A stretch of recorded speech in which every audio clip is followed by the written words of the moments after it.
All right, I want to do a quick lecture on chapter 1 and 2. Here I am, Friday night, sitting home in my child's room who doesn't live here anymore. She's a college student in Boston. You can tell it's a young girl's room by looking at the Harry Potter um, poster on the wall. But here, looking at what is it? Economics. Economics is the study of what do we do with our limited resources, right? We have only so much stuff in the world, but everybody wants everything. There's unlimited wants. There's a lot of desire to possess things. How do we divide up our limited resources efficiently to people? And what are our resources? Labor, land, and capital, as we'll see later in the text. But how do we organize our society? We're a very capitalistic society. We're going to talk about capitalism in the next chapter. But here are the four economic resources, right? Land, anything that involves nature, right? Oil, obviously, land where things are put on, forests, oil is land. Labor, of course, is people. Capital is money and goods that make things. And entrepreneurs. I would take a look at entrepreneurs. Yeah, hopefully in this college you should hear all about entrepreneurship. Again, since these resources are limited, we only have so much oil in this country. We only have so much minerals. We got to have a choice of how do we divide them. And we always want to compare the costs to benefits of what do you have choices all the time, right? You have a choice of whether to go to school or not, get a job now or invest your money in going to school. And again, in economics we say there's no free lunch, right?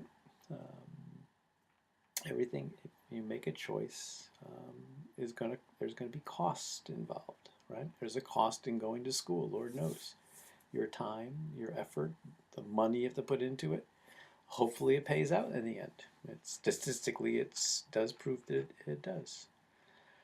So one of the classic things in economics to understand this trade-off is this production possibility curves, right?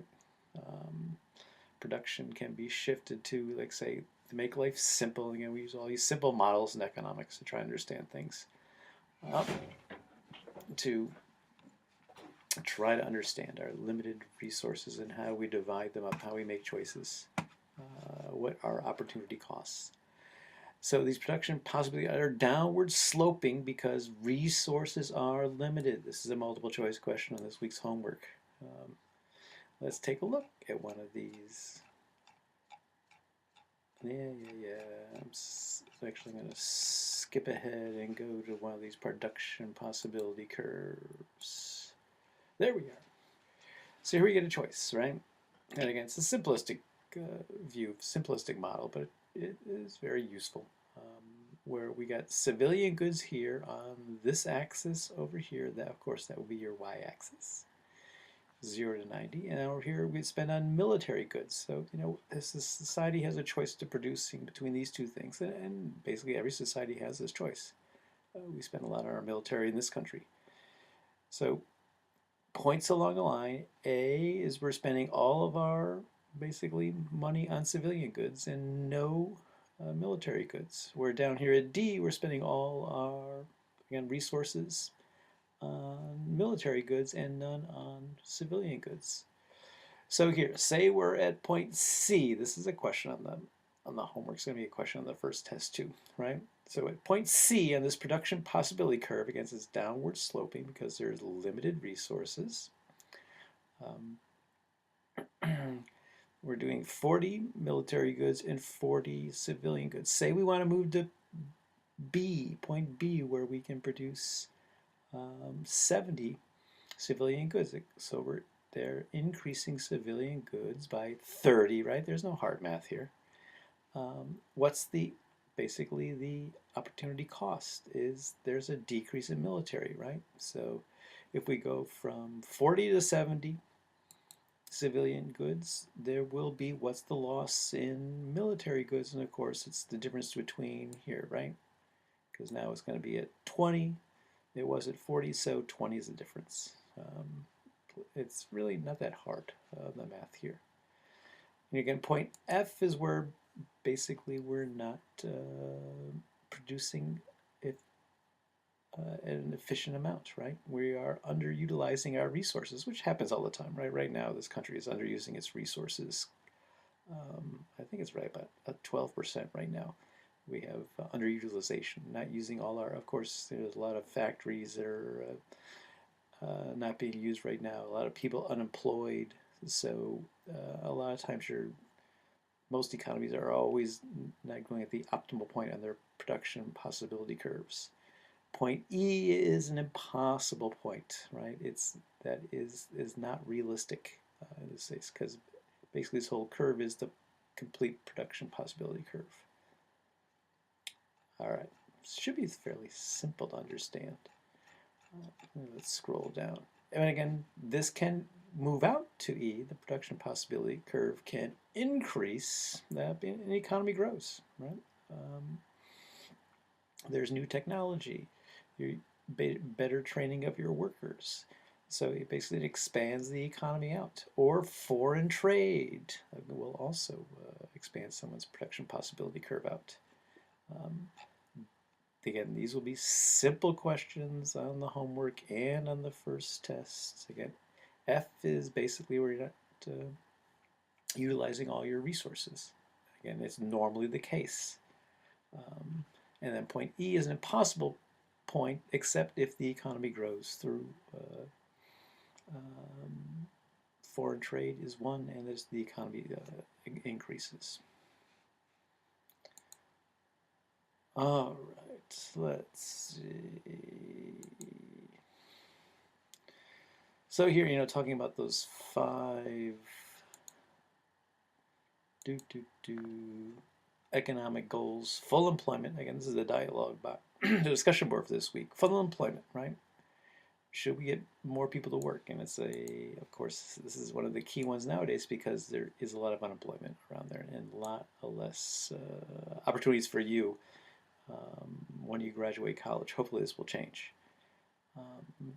Efficiency. Do we get the most benefit out of our limited resources? This is a interesting one. We'll talk about this later in this semester.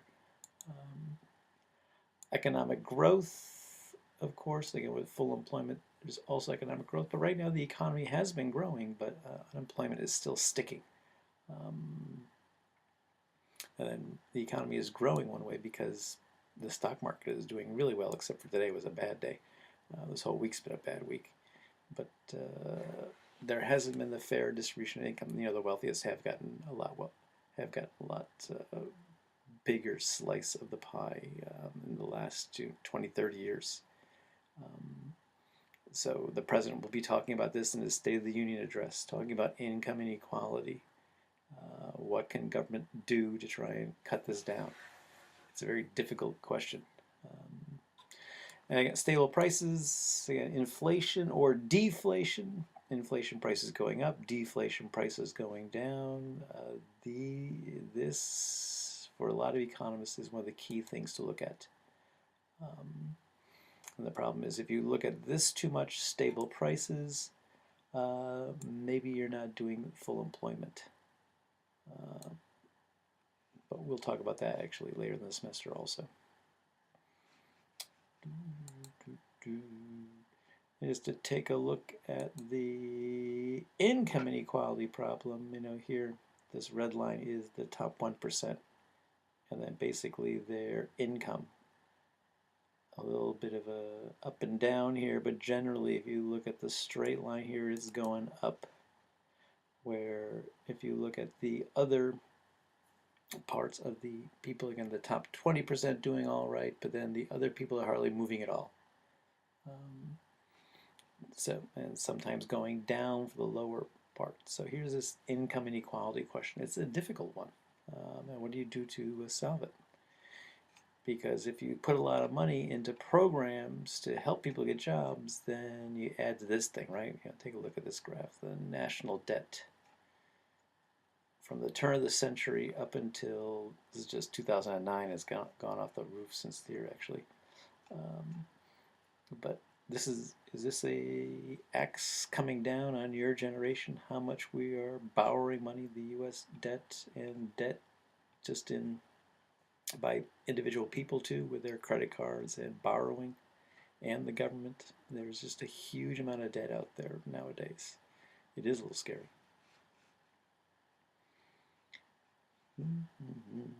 Let's see, what else do I want to talk about? Talk about. Yeah, I want to talk about that.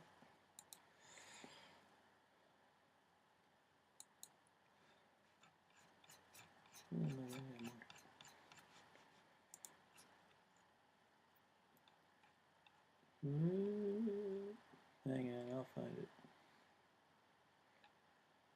Capitalism.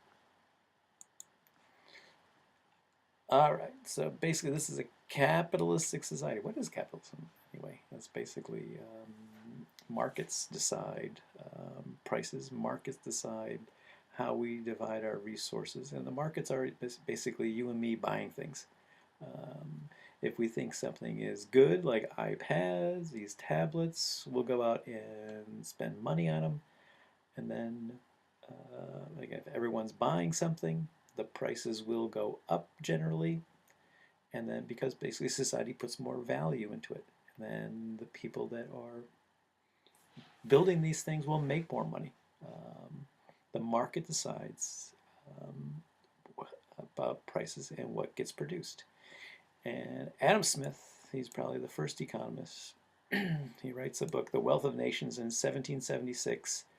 And he talks about it's an invisible hand, basically, because, again, you and I going out and deciding what we're going to buy, we decide what's important for society, what society finds the most use for. And if a lot of us buy something, the price will go up and reward that entrepreneur or entrepreneurs who produce that good. So again, people want it. The price goes up, and it rewards those people making it, and then generally you'll have other people coming in to the market, other producers. Again, like Apple had the iPad, and then now there are all kinds of tablets coming into the market because everyone's seen the profitability of and the desire for the consumers, the marketplace for these tablets.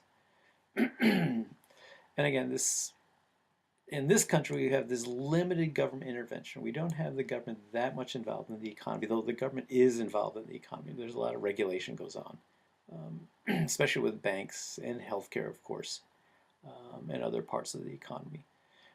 But we're a very laissez-faire economy. This will be in the homework. It will be on the first test. Laissez-faire is there's less government involvement. Again, it works very. This invisible hand doctrine is the theory why you need a laissez-faire economy, because you want the markets to decide what's right. You don't want government to set the prices. You don't want government to decide what gets produced. You let the market decide. So again, the United States is a fairly laissez-faire economy, but still the government is very much involved in the U.S. Economy. There's a few countries around that are extremely laissez-faire, and that would be Singapore is one of them, where there are hardly any taxes, and basically capitalism decides things in Singapore, except it's a very strict country. Don't be doing drugs in Singapore because they will cane you. But capitalism, its pros is very efficient. All right, again, we put money goes into things that people want. It's very straightforward. That invisible hand is very efficient. There is a lot of freedom here, where people decide what they want, and then decide what they want to. Business people decide what they want to produce. And is it intertwined with political freedom? Do you need economic freedom to have political freedom? This is a very nouveau conservative viewpoint. Well, nouveau was 30 years ago. Milton Friedman, an economist, put this together. But some of the cons, and again, this is we have people that are not uniform in ability, and there is income inequality in this country, and it's getting worse.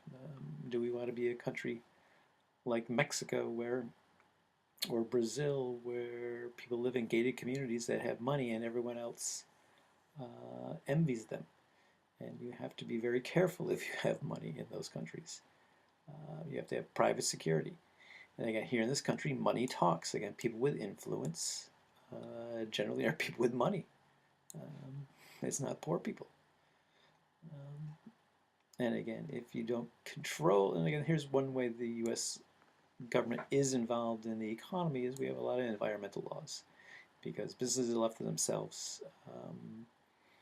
Don't really care. Well, some of them do, but they don't have a really need to not pollute. So the government does have a lot of controls over the environment.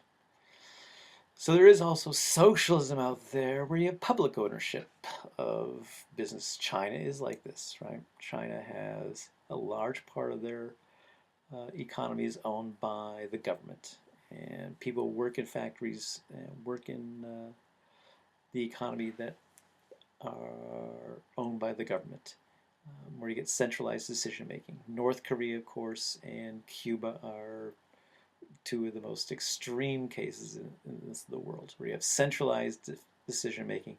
It's very inefficient. This is a question on the homework too. These socialist models. It's because when governments decide what people want, of course, they don't get it right most of the time. Because people decide what they want, then they buy things. And if government decides what is built, what is put on the shelves for people to buy, a lot of times people just don't buy it. It's called producing for the shelf. They're interesting countries, these socialist countries, but they don't really work that well economically. There is a lot of income equality there, but again, there's basically they're poor countries. You know, North Korea is a horribly poor country, and so is Cuba. If you look at the whole country, the aggregate. So most of the world is mixed economies, and again, this is the United States is a mixed economy. You know, the government does own a lot of things, and again, here in this country, obviously, you know, water, sewage, postal service, not so much electric. There's some electric in different parts of the country are owned by governments, and government does a lot of laws and regulations, trying to maintain competition. We're going to talk about this later in the semester. Correcting for externalities. This is pollution, basically. It's called. We'll talk about this later in the semester also. So it's a mixed bag in our country, as in most governments around the world. Again, Europe is more government involvement in the economy, where the U.S. and Canada is more of a laissez-faire type of a system. Where China doesn't know what it is nowadays. It does allow for a lot of private ownership and private investment. It is a spark for the economy in China, but so much is owned by the government, and they have a lot of problems with that. We'll talk about that during the semester. It's an interesting country, China. So this week this is basically the end of week one. Just try to participate in the discussion board. You know, look at those, what the 5 economic, see if I can find them again. Those 5 economic goals, here they are. Pick one. Somebody do efficiency, I'll notice it. It's an interesting topic. Comment on somebody else's posting. This again is how you take attendance, is if you participate in the discussion board in the week. So we won't have class on Monday. We do have class on Wednesday. So I will be posting a new discussion board on Monday. So please take a look at that on Monday. I will send it to everyone. Let's see, do I have anything right now? My discussion board, no, there's this week, so I got 5 I gotta look at since this afternoon. But I'll start the discussion board week 2 on Sunday, and again, just try and do it you should post something before class on Wednesday on the discussion board week 2, the topic that I will pick. So post something by Wednesday and then comment on to other students. And again, as people have done it so far, I've been, again, using data from outside, which is really nice. Try to find some data. Government websites are good for statistical stuff. And try to get involved with it. And we'll talk Wednesday about, again, the homework, specific homeworks. Again, the homework, this first homework,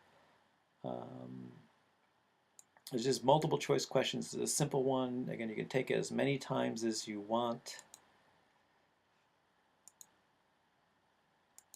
If you take it, it should show you what the answers of the questions are when you get done, or which ones you got right and which ones you got wrong. And eventually you'll get to see the correct answers and the non-correct answers in week 1. But in week 2, you get 2 chances to go through it, right? And in week 2, I'm going to have another multiple choice and some short essay 1. For the multiple choice, just go through it once, take a look and take notes when you get done, which ones you got right and which ones you got wrong. I'm just going to put some random things in here. And then take a look which ones you got wrong, right? Because once I hit OK here, right, I see which ones I got correct. Ooh, look at that, I got just checking that I got correct, and which ones I got wrong. And just take notes on which ones you got wrong, right? Get a piece of paper, write it down, and take a look at the textbook. And it's not that hard to go through and take it a second time and get it correct, right? Again, here's this production possibility curve. What is this one? Point C. So for point C, we ought to do 20 additional amount of food. So that would be going from C to D, right? Oh, just look at it. It shows you the correct answer. Oh, we'll do that the second week. This first week is too easy. It shows you the correct one. I got to fix that for week 2. It'll just show you which ones are correct, which ones are wrong. So you have to figure out the right answer. So this first homework is pretty easy. It's just week 2 it gets a little bit more entertaining. Fine. And then part of the homework is going to be of course, a little written homework too for week 2. This is just a quick multiple choice because the test will be very similar, right? It'll be multiple choice and some short answer stuff with some graphs probably in the future because I like my graphs. But if you have any questions, just email me.